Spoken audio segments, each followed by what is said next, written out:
अवधूत चिंतना श्री गुरुदेव दत्त स्वामी महाराज की जय.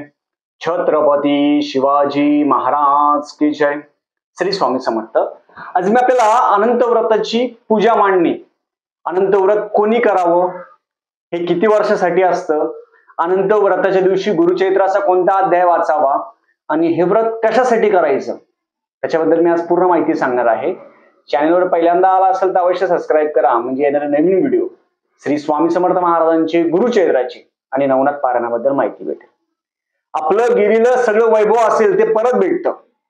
सगळ्या व्रतामध्ये सगळ्यात श्रेष्ठ व्रत म्हणजे अनंत व्रत आहे. हे व्रत 14 वर्ष अखंड करावे. 14 वर्ष अखंड केलं तर त्याचं फळ भेटतं. तुम्ही 1 वर्ष करणार, 2 वर्ष करणार आणि परत करणार नाही. कोणतीही सेवा उपासना ही प्रत्येक वेळा करायला पाहिजे आणि 14 वर्ष आपण अखंड हे व्रत केलं तर त्याचं फळ आहे ते फळ आपल्याला भेटत असतं. मग अनंत व्रत जे आहे ते आपण त्याची पूजा मांडणी कशी आहे ते समजून घेऊ. त्याला पूजा मांडणी काय काय लागते गोष्ट ते आपल्याला सांगून घेऊ. स्क्रीनवर पण दाखवेल. सगळ्यात पहिले अनंत व्रत जे आहे ते गेलेलं वैभव आहे ते प्राप्त होतं. आपल्या ज्या इच्छा असेल, मनोकामना असेल, कोणाचं लग्न जमत नाही, कोणाला जॉब लागत नाही, अनंत व्रत हे सगळेजण करू शकता. पुरुष असेल, स्त्री असेल, सगळेजण करू शकता. त्या दिवशी उपास करावा. कोणतंही व्रत करताना पूर्ण माहिती घेऊन व्रत करायचं, अर्धवट करू नका. कारण अर्धवट सांगणारे खूप जण आहे आता. त्या दिवशी सकाळी उठायचं, त्या दिवशी गणपती बाप्पाचं विसर्जन होत असतं. त्या दिवशी सकाळी उठून आंघोळीच्या पाण्यामध्ये हळद घ्या. त्या दिवशी हळद असेल, गोमित्र घ्या, सवळं घालून व्रत पूजा असेल ती करायची. कशी करायची पूजा? एक चौरंग मांडा, नाही तर पाट मांडा, साधं सोपं. त्याच्यावर लाल पीस ठेवा. लाल असेल, पिवळा असेल पीस ठेवा. कलश असेल, कलश पाण्याने भरलेला असावा. त्याच्यावरती एक डिश ठेवा. कलशाला स्वस्तिक काढा छानपैकी. त्याच्यावरती डिश ठेवा, तामण ठेवा. त्याच्यावरती अनंताची प्रतिमा नसेल तर तुम्ही बाळकृष्ण ठेवू शकता. बाळकृष्ण ठेवा. बालाजी महाराजांची मूर्ती ठेवा, काही प्रॉब्लेम नाही. बाळकृष्ण आपल्या घरामध्ये, प्रत्येकाच्या घरामध्ये बाळकृष्ण असतो. तो बाळकृष्ण काय करायचा, खाली पाट ठेवा किंवा चौरंग ठेवा. त्याच्यावरती लाल कपडा किंवा पिवळा कपडा ठेवा. कलश घ्या. कलश पूर्ण पाण्याने भरून घ्यायचा. त्याला स्वस्तिक काढायचं. कलशावरती एक डिश किंवा तामण ठेवा. त्याच्यावरती बाळकृष्ण तांदूळ भरून ठेवून द्यायचे. बाळकृष्ण ठेवायचा. नंतर दर्भ असेल, दर्भ ठेवायचं आणि अनंताचा धागा. धागा म्हणजे काय, आपण असा धागा असेल तो घेऊ शकता किंवा लाल धागा असेल तो पण घेऊ शकता आपण. फक्त धागा आहे ना तो घ्यायचा. त्या धाग्याला 14 गाठी बांधायच्या. आपल्या शरीराला 14 गाठी. भगवान विष्णूंची सेवा करतोय आपण, मग त्या धाग्याला 14 गाठी बांधायच्या. त्या धाग्याचं खूप महत्व आहे. 14 गाठी आपण बांधायच्या. 14 गाठी बांधून तो धागा असेल, आपल्या घरामध्ये जितके जण असेल तितका धागा मोठा घ्या. लोकरीचा घेतला तरी चालतो. लोकरीचा धागा खूप दिवस चालतो. असा हा धागा खूप दिवस चालतो लोकरीचा. तो धागा घ्या. त्याला गंधाक्षदा फुल व्हायचं. ही पूजा मांडणी केली आपण. धूप लावा, दीप लावा. हे केल्यानंतर काय करायचं, आपण गुरुचैत्राचा अनंताचा जो अध्याय आहे, गुरुचैत्राचा अनंताचा अध्याय, काही गुरुचैत्रामध्ये 42व्या अध्यायामध्ये, काही गुरुचैत्रामध्ये 43वा अध्याय. अनंत चतुर्थीच्या दिवशी तुम्ही पूजा मांडणी झाल्यानंतर गुरुचैत्राचा 42वा किंवा 43वा जो अनंताचा अध्याय आहे, दिंडोरी प्रणीत मध्ये 43वा अध्याय आहे, बाकीच्या पोथीमध्ये 42वा अध्याय आहे. जो अनंताचा जो अध्याय आहे तो अध्याय प्रत्येकाने वाचावा. तो अध्याय वाचा. त्या अध्यायामध्ये सगळी पूजा मांडणी आहे, सगळी. मग त्या अध्यायामध्ये तुम्हाला स्त्री सुक्त, पुरुष सुक्त, सगळं तो जो अध्याय पूजा मांडणी केली तो अध्याय वाचून घ्यायचा. ही पूजा तुम्ही सकाळी केली तर अतिउत्तम, संध्याकाळी केली तरी अतिउत्तम, काही प्रॉब्लेम नाही. पण जेव्हा पूजा करणार, सकाळ असेल संध्याकाळ, तेव्हा स्नान करून पूजेला बसायचं. हे लक्षात ठेवा. हे अनंताचा धागा मागच्या वर्षी ज्यांनी बांधला असेल तो काय करायचा, तो धागा काय करायचा, तो धागा तिथं ठेवून द्यायचा. तो धागा नंतर विसर्जन करून घ्यायचा आणि नवीन धागा आपण परिधान करायचा. जेव्हा पूजा झाली आपली, बाळकृष्णावर काय करायचं, स्त्री सुक्त, पुरुष सुक्त बाळकृष्णावर करून घ्यायचं. व्यंकटेश स्तोत्र वाचा. कमलात्मक मंत्र असेल तो वाचा. आणि आनंद आपण जेव्हा सेवा करतो तर फक्त पैसा पाहिजे, घर पाहिजे, दार पाहिजे, हे मागण्या नाही. मला सुख आणि शांती पाहिजे, एवढंच आपण देवाला मागावं. बाकी काहीच गरज नाही मागायची. आपण जी सेवा करतोय त्याचं जे व्रत आहे ते व्रत अखंड 14 वर्ष ज्या व्यक्तीने अनंतची व्रत केला असेल त्यांनी पण कमेंट करून मला अवश्य सांगा. अखंड 14 वर्ष.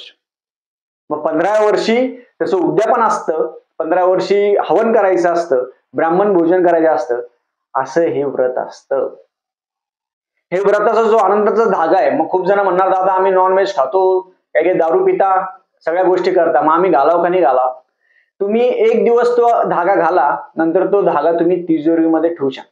महिलांनी तर कंपल्सरी तो धागा घालावा. तो धागा वर्षभर आपण ठेवत असतो. त्या धाग्याला 14 गाठी बांधायच्या. आता तुमच्या घरात 5-6 जण असेल, मोठा धागा करून घ्यायचा. मोठा धागा प्रत्येक धाग्याला 14 गाठी मारून घ्यायचे.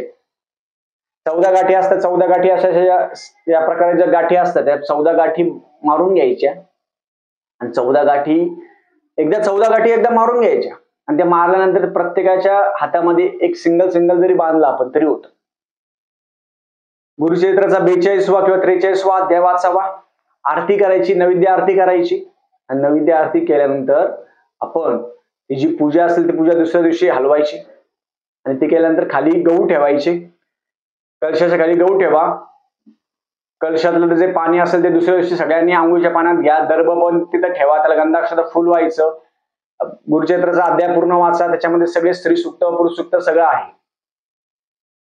अनंताचं जे करताना मन शांत ठेवायचं. भगवान विष्णूंची 108 नावं घ्या. विष्णू सहस्रनाम वाचू शकता. त्या दिवशी व्यंकटेश स्तोत्र वाचू शकता.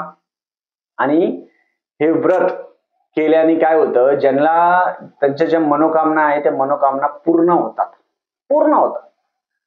मनापासून जे श्रद्धायुक्त भक्तीने करेल. कारण की गुरुचरित्रामध्ये पण वर्णन आहे की सगळ्या व्रतामध्ये सर्वश्रेष्ठ व्रत जे आहे ते अनंताचं व्रत आहे.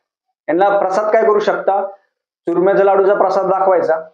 ज्या दिवशी ते पूजा करणारे कोणी त्यांनी उपवास करावा आणि संकल्प करायचा. जे पहिल्यांदा करणार असेल त्यांनी संकल्प करा. हातामध्ये पाणी घ्यायचं, गंध अक्षदा फूल घ्यायचं, तुमचं नाव घ्यायचं, गोत्र घ्यायचं. गोत्र माहित नसेल काश्यप गोत्र म्हणायचं. तिथी वार नक्षत्र एका वहीवर लिहून घ्यायचं. कधी लक्षात ठेवा, संकल्प करायचा आपल्याला. तिथी वार नक्षत्र एका वहीवर लिहून घ्यायचं. आपलं नाव गोत्र घ्यायचं. तिथी वार नक्षत्र घेतल्यानंतर अनंत व्रताची जी सुरुवात आहे आम्ही ह्या वर्षीपासून करत आहोत असं म्हणायचं. आणि ह्या वर्षीपासून सलग 14 वर्ष आपल्याला हे व्रत करायचं आहे. 14 वर्ष. आणि पूजा मांडणी साधी सोपी आहे. जास्त काही तुम्हाला हे आणा ते आणा काही नाही. हे यंत्र आणा ते यंत्र आणा ते यंत्र काही नाही. प्रत्येकाच्या घरात कलश असतो. तांब्या ठेवा, पाणी ठेवा, खाली गहू ठेवा, कलशाच्या वरती एक तामण ठेवा, डिश ठेवा. त्याच्यावरती प्रत्येकाच्या घरामध्ये बाळकृष्ण असतो. त्या बाळकृष्णाला जानवं घालायचं, गंधाक्षरा फुल व्हायचं. आणि ते बाळकृष्ण आहे ते डिश मध्ये तांदूळ ठेवा, त्याच्यावरती बाळकृष्ण ठेवा. त्यांना दर्भ असेल ते तिथे ठेवायचं. अनंताचा धागा असतो तो तिथे ठेवायचा. परत तुम्ही व्यंकटेश स्तोत्र, विष्णू सहस्रनाम हे सगळं म्हणू शकता. सिद्धकुंजिका स्तोत्र म्हणू शकता. जेवढी सेवा करता येईल तेवढी सेवा करावी. आणि नंतर तो अनंताचा धागा घरातील सगळ्यांनी बांधावा. घरातील सगळ्यांनी बांधायचा. ज्याला प्रॉब्लेम असेल काय असेल तुम्ही तो धागा दुसऱ्यांना बांधू शकता का, बांधू शकता. पण समोरच्याने नियम पाळले पाहिजे. नॉन व्हेज असेल, दारू असेल, वाईट काम असेल, या गोष्टी जे व्यक्ती करत असेल त्यांनी तो धागा बांधू नका. कारण त्या धाग्यामध्ये खूप ताकद आहे. बाहेरची बाधा काही असेल, बाहेरची बाधा असेल, करणी असेल, नजर असेल, सगळं दोष त्या अनंताच्या धाग्यामधून जातो. म्हणून अनंताचा धागा म्हणतात. तो साधा धागा असतो पण नाव काय होतं, अनंताचा धागा. त्याच्यावर सेवा होती. श्री सुक्त, पुरुष सुक्त, व्यंकटेश स्तोत्र सगळी सेवा करायची. तो धाग्याला गंधाक्षदा फुल व्हायचं. त्या धाग्याला 14 गाठी बांधायच्या. आपल्या शरीरामध्ये पण 14 स्थान आहे. 14 गाठी बांधायच्या. भगवान विष्णूंचं आहे प्रतीक आहे ते. 14 गाठी बांधून तो धागा प्रत्येकाने बांधावा. कोणाला बांधता येत असेल तर बांधा. आपल्या पाकिटमध्ये ठेवा, तिजोरीमध्ये ठेवा. मागच्या वर्षीचा जो धागा असेल तो काढायचा, नदीमध्ये पाण्यामध्ये विसर्जन करायचा आणि नवीन धागा काढून घ्यायचा. जसं आता महालक्ष्मीचं घालतो आपण काही दिवस घालतो, काढून ठेवतो. पण अनंताचा धागा तो वर्षभर घालावा. वर्षभर घालायचा अनंताचा धागा. आणि ते व्रत आहे. व्रतामध्ये आपण जर एक कोणतीही गोष्ट आपण नियमाने केली तर त्याचं फळ भेटतं. आणि अनंताचं व्रत तुम्ही जेव्हा चालू करणार तर प्रत्येक पौर्णिमेला सत्यनारायण पण करावं, रोज व्यंकटेश स्तोत्र वाचावं. व्यंकटेश स्तोत्र रोज 7 वेळा 11 वेळा वाचायला सुरुवात करायची. म्हणजे वर्षभर आपल्याला भगवान विष्णूंची सेवा होईल. सगळ्या गोष्टी ज्या आहे, अनंताचे व्रत कशासाठी करतात, काय कारण आहे? जेव्हा भगवंतांना विचारलं कशासाठी करतं, की अनंताचं व्रत म्हणजे असं आहे की भगवान आहेत हे सगळ्या चराचरामध्ये व्यापलेले आहे. भगवान अनंत आहे, लक्षात ठेवा. याचं उत्तर हेच आहे अनंताचं व्रताचं, की आपला जो देव आहे तो चराचरामध्ये अवतरलेला आहे. आणि प्रत्येक गोष्टीमध्ये देवाला अंत नाहीये, म्हणून तो अनंत आहे. प्रत्येक गोष्टीमध्ये देव आहे. आपण मनापासून जर सेवा केली तर आपल्याला त्याचं फळ प्राप्त होतं, हे लक्षात ठेवा. आता ही पूजा मांडणी दुसऱ्या दिवशी उचलायची. पाणी आहे ते पाणी असेल ते पाणी घरातील सगळ्यांनी आंघोळीच्या पाण्यात घ्यायचं. गव्हात टाकून द्यायचे, तांदूळात टाकून द्या. बाळकृष्णाची मूर्ती देव घरामध्ये ठेवून द्यायची. आणि दर्भाची जी काडी असते, दर्भाची काडी जपून ठेवायची. जेव्हा आपण पितृतर्पण करतो, कोणत्याही गोष्टी करतो, तेव्हा आपल्याला दर्भ लागत असतं, हे लक्षात ठेवा. धागा प्रत्येकाने बांधावा. आणि त्या धाग्यामध्ये खूप ताकद आहे. ज्यांच्या हातामध्ये जो आनंदाचा धागा असेल, तो आनंदाचा धागा विकत नाही भेटत, त्याच्यावर सेवा करावी लागते. तुम्ही म्हणणार दुसरे कोणी सेवा करताय, आम्ही त्याच्याकडून घेतो धागा आयता आणि आम्ही बांधतो, तसं चालत नाही ते. आपण तो धागा आणा, सेवा करा. सोपं आहे ना. बाळकृष्णाची मूर्ती आपण जेव्हा सत्यनारायण पूजन करतो तसं ठेवायचं, सेवा करायची. आणि गुरुचैत्राचा 42वा आणि 43वा अध्याय प्रत्येकाने वाचावा, हे सर्वांना कळकळीची विनंती आहे. झालेली सेवा मी महाराजांच्या चरणी रुजू करतो.